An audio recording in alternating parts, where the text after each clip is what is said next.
Les signes d'une possible insurrection sont souvent suivis d'une répression féroce. Te voir roi, t'es un sacré trou.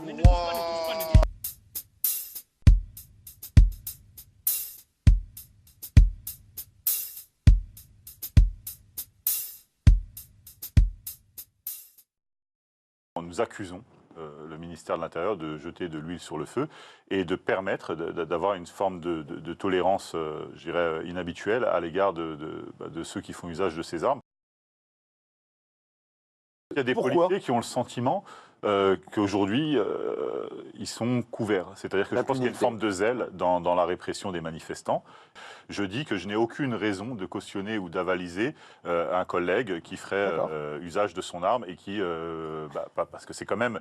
Vous voyez, qu'est-ce qu'il risque, ce collègue? Une procédure administrative, une procédure judiciaire dans le pire des cas, face à quelqu'un qui a perdu la vue, qui ne pourra plus conduire, qui ne pourra plus travailler, qui va finir handicapé.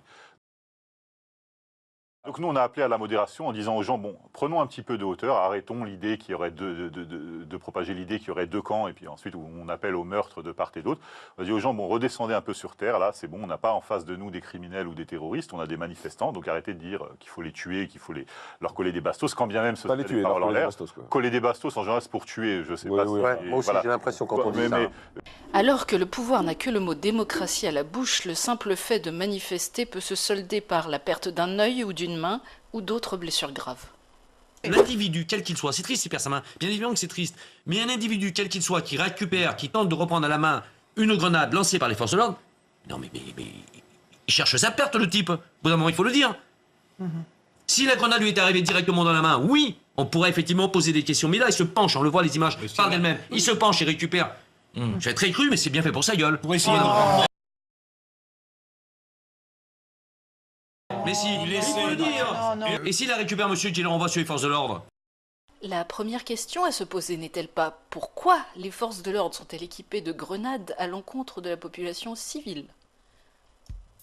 Le moins que l'on puisse dire, c'est que toutes les ressources policières et judiciaires sont mobilisées pour réprimer l'indignation populaire. Et en même temps, comme de bien entendu, le gouvernement nie abuser de ses forces de répression. Alors même qu'une loi dite anti-casseurs est en cours de préparation à l'Assemblée nationale pour permettre encore plus de contrôle et de sanctions des manifestants.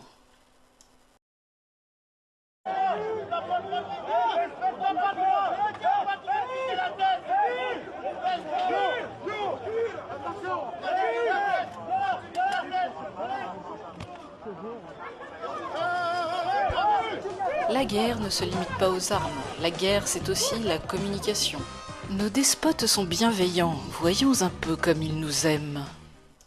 C'est un lieu où on croise. Les gens qui réussissent et les gens qui ne sont rien. Les gens qui réussissent et les gens qui ne sont rien. Puisque les gens qui réussissent n'ont par définition pas de problème, l'empereur, sa femme et les petites princesses sont bien bons de se pencher sur le sort des gens qui ne sont rien et de leur faire à l'occasion quelques petites papouilles devant les caméras.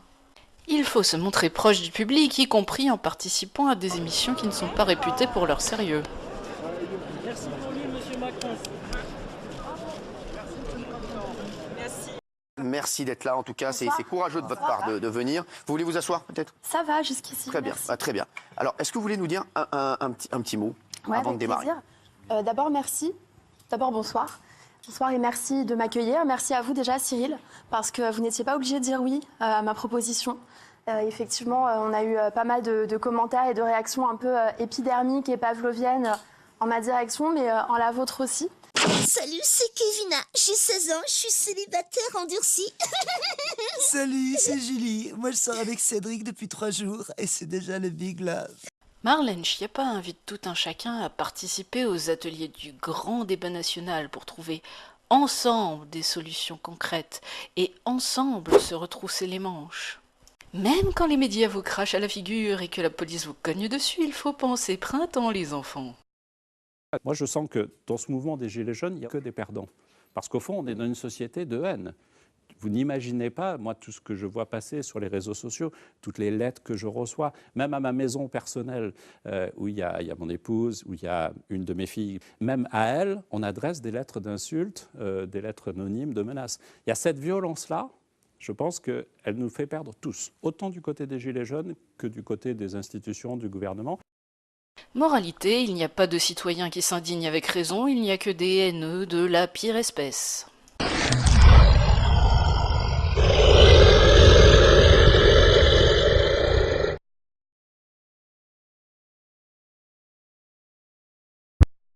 Cette poignée d'irréductibles Gaulois, jaunes, bruns, tentés par l'antisémitisme, est une menace pour la démocratie, car elle s'oppose à un pouvoir démocratiquement élu par la volonté du peuple.